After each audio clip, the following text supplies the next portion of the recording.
everybody out there in Think Tank Land, it's Brian here, one half of the Think Tank guys. I'm here with another episode of our 52 Ways to Put Our Policy to Work project. Remember, you can find it at hashtag 52 Ways project on Facebook, or you can go over to YouTube and you can find all of our videos over there just in case you want to go back and watch one or share one with somebody or review. What the heck was Eric and Brian? Remember Eric and Brian talked about negotiating better debt? Remember Eric and Brian talked about, like in this case, how to pay for expensive weddings nowadays?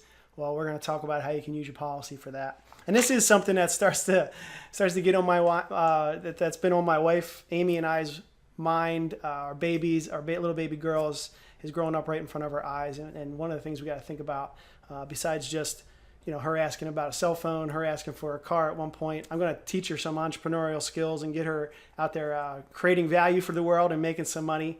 But you always kind of wonder, especially from a dad's standpoint, I got to think about how when she gets swept off her feet at some point in the future by someone who's going to take really good care of her, got to help pay for the wedding. And what's that wedding going to look like? Nowadays we kind of have the TV show, which Amy loves watching. I usually have to try to fight for the remote control back. But her and Madeline love watching that Say Yes to the Dress show, and the price tags on some of those things are just crazy, right? But then you have the extravagant experiences and the extravagant destination weddings and/or the honeymoons and everything. So how do you pay for that? Especially if you think about what we've chatted about in the past about how when you kill the growth cycle on your dollars, when you remove dollars that could be working for you and transfer them somewhere else, there's a cost to that. There's an opportunity cost to that. So how do we make sure we capture that opportunity for ourselves, but then also pay for something that we want to pay for our children? And then keep ourselves on track. Well, let's take a look, right? Here is the ideas in general. I just tried to grab some expensive looking dresses because nowadays they are just that, for a dress you're going to wear one time. But listen, I'm not judging. I'm not judging on that, because it's an extremely important event, an extremely important occasion. But how's dad supposed to pay for it, right? So let's take a look here. Let's say that you need $15,000. Maybe it's for the dress. Maybe it's for the reception. Maybe it's for a little bit of both, or probably twice as much as that nowadays. Who knows? But let's just say you want to transfer that money away. Well, here you can see our stair steps like we've talked about in the past. You can save, invest a little bit. Hopefully it's worth more than what you put into it, and then transfer it away. Well, if you transfer that away, you kill your growth cycle. Boom.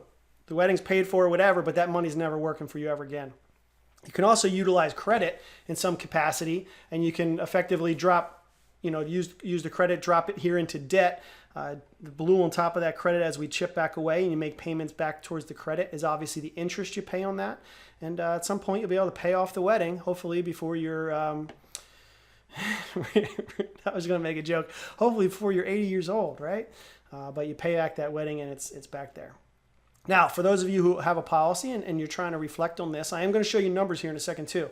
Again, the concept is build up the policy, and then when the policy has money in it, remember we can borrow against it without interrupting that growth curve. And even as we pay that back over time with cash flow that we would have been continuing to save, or we would have been satisfying the credit over here, we actually find that we have more earnings because we have not interrupted that growth curve. And there's earnings that continue to grow on our ledger, continue to grow on our behalf because we haven't interrupted it. We haven't killed the growth cycle. What does that look like numerically? Well, there's a lot of different ways to structure a policy loan. And keep in mind, you control all the terms of these loans that we're going to reflect on here for a second. The insurance company is going to charge you an interest rate, but that interest rate is just a prevailing interest rate that they can get on their safe investments anyway, right? And it's probably better than a lot of the interest rates that you could obtain on dollars that you would borrow for a wedding in this capacity, right? And you can, listen, for those of you who are saying, well, I can borrow against my 401k. Yeah, sure you can. You don't dictate all the terms, and that also pulls the dollars out of whatever your 401k might be earning. Keep that in mind. When we borrow against the cash value of a life insurance policy, that cash value continues to grow uninterrupted, and we can borrow against it. And quite frankly, we can borrow up to 95% of the value, no questions asked. All we got to do is call them up and they say, hey, do you want us to mail you the check or do you want us to deposit it to your bank account? Right? We can borrow as much as we want, as many different loans in here as we want, right? But effectively, in this case, I was just saying out loud, what if we had $50,000 of cash value? What if we borrowed $15,000 against it?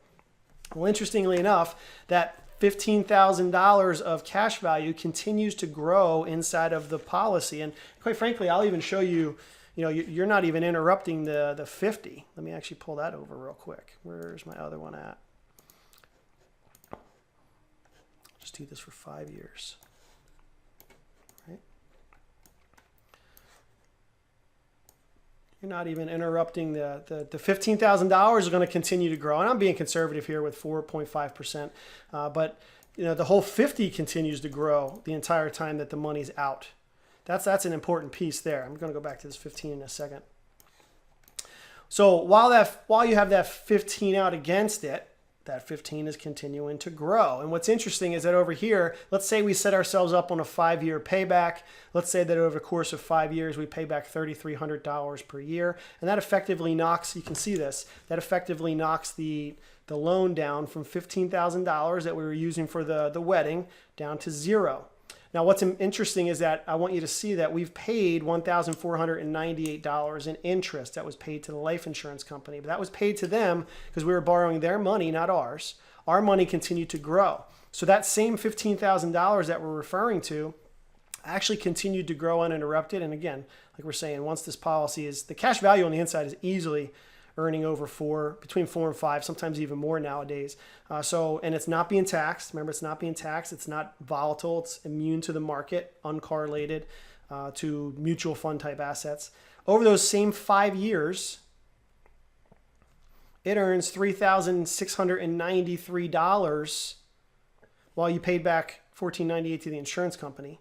So you didn't interrupt your growth. You allowed the money to continue to compound. And then what that does for you over time, one of the reasons why I pulled this out is that, if we take that same $15,000 and we just look at it through retirement, we paid for the wedding in here, and then that money continued to compound for us and stayed on that curve. That's the whole idea.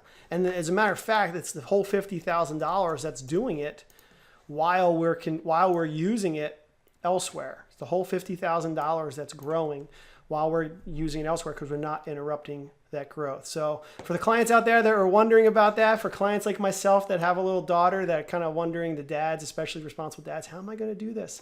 Well, one of the sources of our cash for a wedding is to use the policy cash values. And this is just one idea because I can see myself in the future. I can see Eric or I actually talking about how we have these dollars working for us, but once think tankers listen to this, once you have rules for investing, once you have ideas on what you want to invest in, not just blindly shoving money in mutual funds, once you have targeted investments that you know how they work and you can gain from, one of the ways we can pay for a wedding is to borrow against the policy, take that money and use it in an investment, have the investment gains pay back the wedding, and then effectively then either sell off the investment or have a cash flow back in to fill the policy up as well. Now you have your dollars working in more than one place, and you don't have to get into the whole conversation of, my mutual funds could be earning more. No.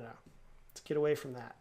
Let's make sure we understand what we're investing in, and in the meantime, have a place where our money is productive in the interim. So with that all being said, that's how you could use your policy to pay for a wedding. If you have any questions about that, just ask Eric or I. We'll dive into some of the numbers deeper. We'll even help you understand if it's something that you can use your policy for.